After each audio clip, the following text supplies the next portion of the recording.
Hello students, कैसे आप सभी? I hope you all are good. So today's topic is on the basis of tenses. So we are going to study about the present tense. The tense of a verb shows the time and continuance of an action or extent. It also indicates the extent of completion of its action. You have already learned the rules of tenses in the earlier classes. Now let's revise the rules quickly. There are 3 tenses of the verb and each tense has 4 forms. Thus we have 12 tenses of the verb in English. So we'll start from simple present tense. So positive, negative and interrogative. So we'll start from positive. I, we, you, they sing. So यहाँ के साथ आप देख रहे हैं जो subject अगर हमारे होंगे I, we, you, they में से, then we have to put only first form of the verb. Okay? Negative के अंदर अगर हमारे subject I, we, you, they होंगे तो हम क्या लगाने वाले हैं? Do not और don't and then first form of the verb. Interrogative के लिए हम यहाँ पर यूज करने वाले हैं when. When किस लिए? Because we are asking the questions, है ना? We are making some questions. So why we are using here when. Do, I, we, you, they. इनके साथ क्या लगेगा? First form of the verb और do exist करेगा. Okay? When के साथ यहाँ पर हम सब्जेक्ट के अकॉर्डिंग क्या देखने वाले हैं? Do. He, she, it sings. तो अगर हमारा सब्जेक्ट सिंगल है, he, she, it है, then we have to add ses with first form of the verb. So that's why we are using here sings. He, she, it. इनके साथ हम क्या use करेंगे बच्चे? हमेशा does not या फिर doesn't का यूज करेंगे और only first form of the verb. Negative के अंदर और इंटेरोगेटिव के अंदर हम क्या यूज करने वाले हैं? when. Does, he, she, it के साथ only on first form of the verb, लेकिन subject के according we have to add does. So the present simple or present indefinite tense is used to express a habitual action or fact के लिए. ठीक है? Simple present और present indefinite के अंदर हम यूज क्या करते हैं बच्चे? कहाँ पर यूज करते हैं वही रूल्स पढ़ने वाले हैं यहाँ पर. तो यहाँ पर कुछ रूल्स है हमारे. पहला रूल्स है हमारा जो हैबिचुअल एक्शन या फैक्ट के बेस पर हम प्रेजेंट इंडेफिनिट को यूज करते हैं. For example, my watch keeps good time, she takes bed tea in the morning. To express a universal truth, honey is sweet, the sun rises in the east. To express something that is sure to happen in the future, as the train leaves at 6 p.m, the show starts at 5 o'clock. To express exclamatory sentences के लिए how nice the scene is, what a lovely picture. To introduce quotations as people say honesty is the best policy, she says will you come today. To express the actual present के लिए this denotes an action occurring at the moment of speaking or writing, as she works very hard, it is very hot. So present continuous. Next है present continuous. Positive, negative और interrogative में तीनों form में use होता है और तीनों sentences के अंदर इसको यूज करते हैं. So according to subject we have to use I, we, you, they. अगर आपके सब्जेक्ट है then you have to use am या फिर are. ठीक है? इनमें से आपकी हेल्पिंग वर्ब आएगी और then you have to add ing with first form of the verb like singing. Sing क्या है? First form of the verb. Then you have to add ing also for positive sentences के लिए. Okay? और अगर हमारा positive sentence के अंदर he, she, it है, मीन्स हमारा सब्जेक्ट अगर सिंगल है then we use is और ing with first form of the verb.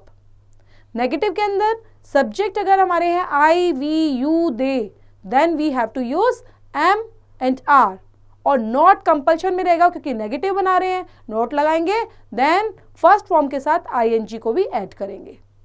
अगर हमारा subject if we are having the subject of singular form means he, she, it singular में नजर आ रहा है then you have to use is and not then first form of the verb with ing. Interrogative के लिए हम यहाँ पर WH फैमिली का यूज कर रहे हैं जिसमें हमने what वर्ड को लिया है. तो यहाँ पर कोई भी WH फैमिली का वर्ड आ सकता है, why, whom, which, whose, है ना? तो यहाँ पर what का यूज किया और हेल्पिंग वर्ब को देखें जो हमारी मेन टेंस की है वो है इज एम आर, तो हम पहले उसको ही यूज करेंगे, एम आर इस तरह से यूज करेंगे किसके साथ, सब्जेक्ट को देखते हुए। अगर हमारा subject if we are having the subject I we you they, then we use am या आर में से यूज करेंगे, फिर हम लास्ट में फर्स्ट फॉर्म के साथ आईएनजी को यूज करेंगे।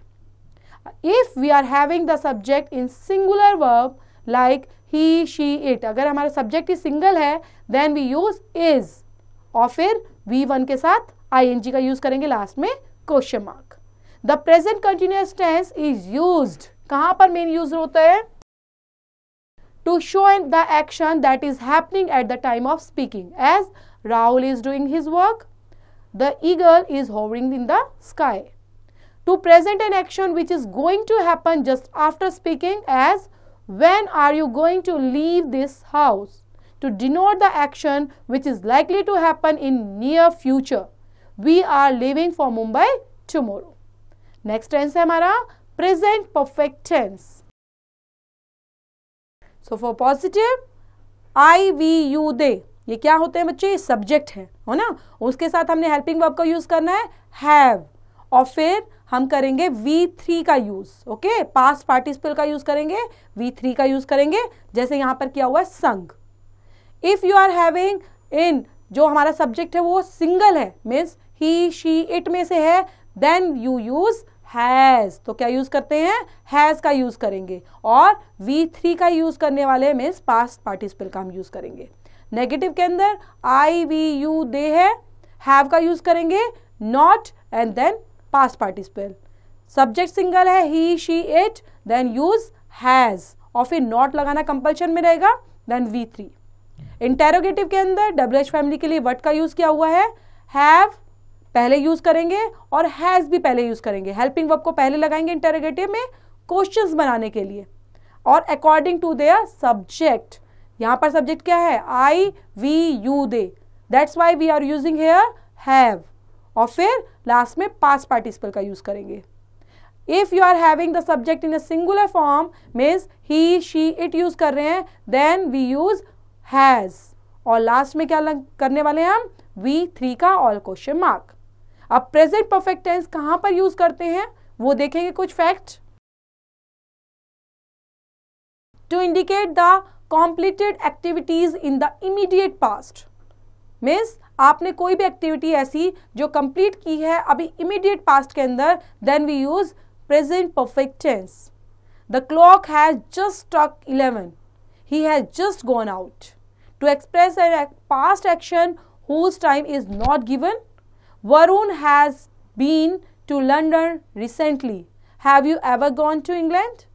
To describe past events when we see more of their effects in the present. Neera has eaten all the oranges. I have finished my work. To denote an action beginning at some time in the past and continuing up to the present moment, often with since and for, as she has been ill since last week. We have been here for some time. Last है हमारा present perfect continuous tense. So इसको भी base पर पढ़ेंगे, positive, negative और interrogative base पर। Subject अगर आपका है I we you they, then you have to use have been, और V1 के साथ आईएनजी का यूज करेंगे, जैसे यहां पर क्या है सिंगिंग, देन सिंस और फोर का यूज करेंगे। सिंस यूज किया है बिकॉज यहां पर हम मॉर्निंग यूज कर रहे हैं, तो मॉर्निंग के साथ सिंस ही आता है, और फोर किसके साथ यूज कर रहे हैं, 2 आवर्स के साथ, क्योंकि ये है पीरियड ऑफ टाइम, ठीक है। पीरियड ऑफ टाइम के लिए क्या यूज करते हैं, 4, और एग्जैक्ट टाइम के लिए हम यूज करते हैं since for positive. If you are having the, जो आपका सब्जेक्ट है सिंगल में है, ही शी इट है, then you use has been singing since morning for 2 hours.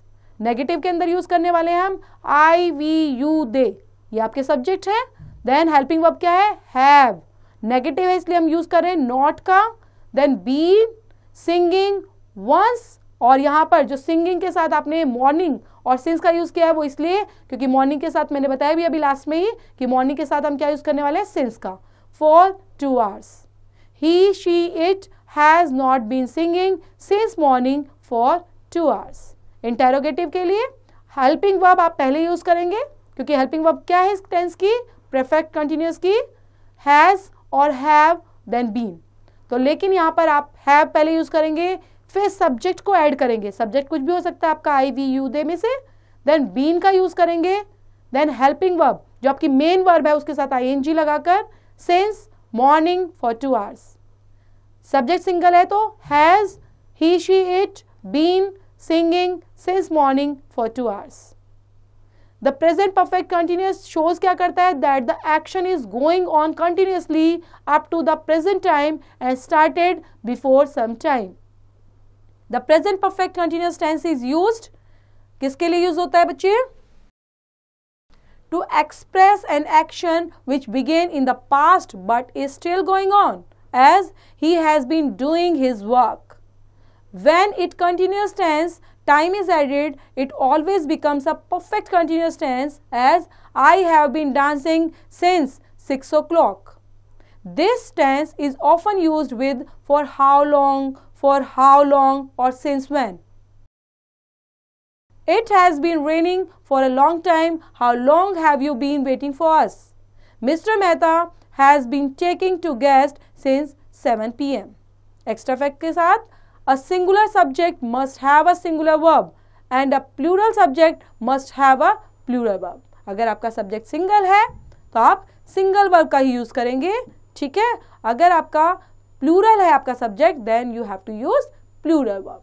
तो आपने देखा यहाँ पर चारों पार्ट हमारे प्रेजेंट के, ठीक है, विद एग्जाम्पल्स और विद कहाँ पर वो यूज किए जाते हैं वहाँ पर वो सारे बुलेट पॉइंट्स के अंदर भी आपको समझाए हुए हैं। तो ऐसे ही थोड़ी प्रैक्टिस करेंगे प्रेजेंट के चारों पार्ट्स की, और साथ में ये भी देखेंगे कि हमारे सेंटेंस किस बेस पर डिफ्रेंशिएट किए गए हैं, नेगेटिव, इंटेरोगेटिव और सिंपल के अंदर। तो उस बेस पर पढ़ेंगे, समझेंगे और प्रैक्टिस करेंगे। Keep practising students. Thank you students.